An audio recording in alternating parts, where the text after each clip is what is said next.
Greetings, people of Earth. Welcome back. My name is Jax, and today we are talking about sort of learning about gay history because someone said this to me and it really stuck with me. LGBT people are not born into a family group where they can learn about, their history and their culture and stuff. And that's so interesting because you think of other minority groups and, different races and religions and things like that, and you're generally born into that. And so then you have, your parents, maybe your grandparents, to help educate you and sort of teach you about your culture, your language, your history, some of the important events that have happened, maybe how you immigrated to a country. There's a lot of stuff that you learn innately from your parents and your grandparents and the history that is kind of important to who you are. But if you're gay, generally speaking, and statistically, it is unlikely that your parents have any idea about the history of the LGBT movement, the history of any of these things. Maybe if you're lucky, you might have like a gay uncle or an aunt or someone who sort of, can understand what you're going through and things like that. But generally, LGBT people are kind of left out in the cold in a lot of respects because you discover you're gay at a young age, and then you have to deal with that and you have to come to terms with that. And there's a lot of self-hatred and feeling like you're not good enough and hoping that you're going to change and it's just a phase. But at the end of the day, you never had a mentor or even, parents that could provide you with relevant information. Now, of course, if your parents are supportive and helpful, they can be incredibly important in being there for you, understanding, listening to you, giving you the space and the resources that you need to grow and develop. But at the end of the day, you're gay and they're not, generally. And so this becomes quite difficult. And I feel like another problem in the gay community, in the LGBT community, is that younger people are pretty disconnected with the older generation.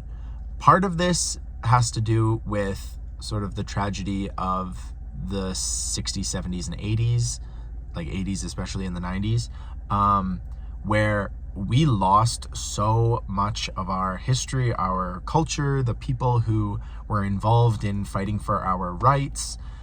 We lost so much of that in that horrible oversight in history.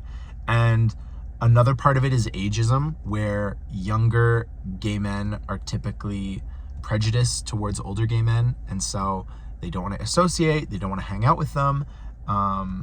They don't want to get into like an intimate relationship with them. And for various reasons, that also separates us from our history and our culture. And I'm saying these things kind of in an interesting way because as someone who studied anthropology and like culture and history, it's kind of interesting to talk about a very specific type of history and culture, that being LGBT and, the persecution we've had to deal with, the differences in raising a family and growing older, in activities that we like to do. And so we're really separated from that, and that's a real problem. And so I think not enough younger LGBT people take the time to look into LGBT history. And, we make jokes about Stonewall, but how many of us actually understand what happened and why it happened and the repercussions of it? Or if you're in America, the story of Harvey Milk and sort of, the first openly gay elected official.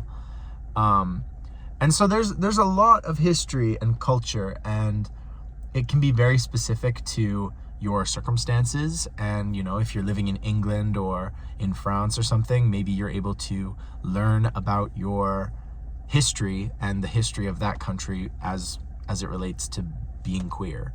But I just think not enough of us have that connection to the older generation. We don't have mentors. We don't have the understanding of history and what happened. And that's a real shame because as we see in this world today, there are many different groups of people who are very unhappy with LGBT people, and they want to use the law, they want to use force, they want to use all of these things against us. And I think by understanding sort of where we've come from and our history, maybe we would be better equipped to deal with these future hurdles and obstacles. So I don't know. I just in all honesty, I don't know a whole bunch about LGBT history. My degree was in history, anthropology and history, and yet I could tell you more about World War II than I could about LGBT history, spanning thousands of years. So I think all of us need to collectively come together and do some research and look at some of these things. And historians are getting better at sort of telling the history of these things. We always used to joke that these two famous figures in history, they were roommates. They were really good friends. They weren't gay. They were really good friends. And so there's been a lot of erasure and erasing and rewriting of history to fit a narrative. But now we are trying to, come to the actual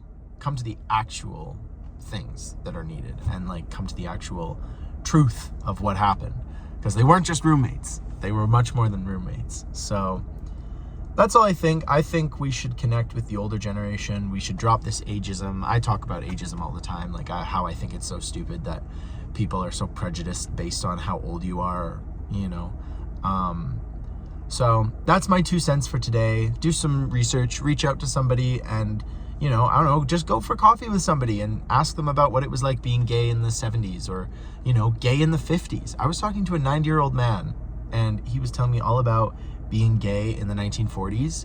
And he said it was so much fun. He absolutely loved it. He was in a great community, I think in Australia or New Zealand. And it was just so neat to hear that history and that experience. So that's my little 2 cents for today. Learn your gay history, embrace it, know it so that you can defend your rights today, to know that the journey has been long and it is getting better. I truly believe that. So yeah, let me know what you think. I hope you're having an amazing day, week, month, year, millennia, whatever you're having. I hope it's amazing. And as always, guys, I will talk to you guys tomorrow.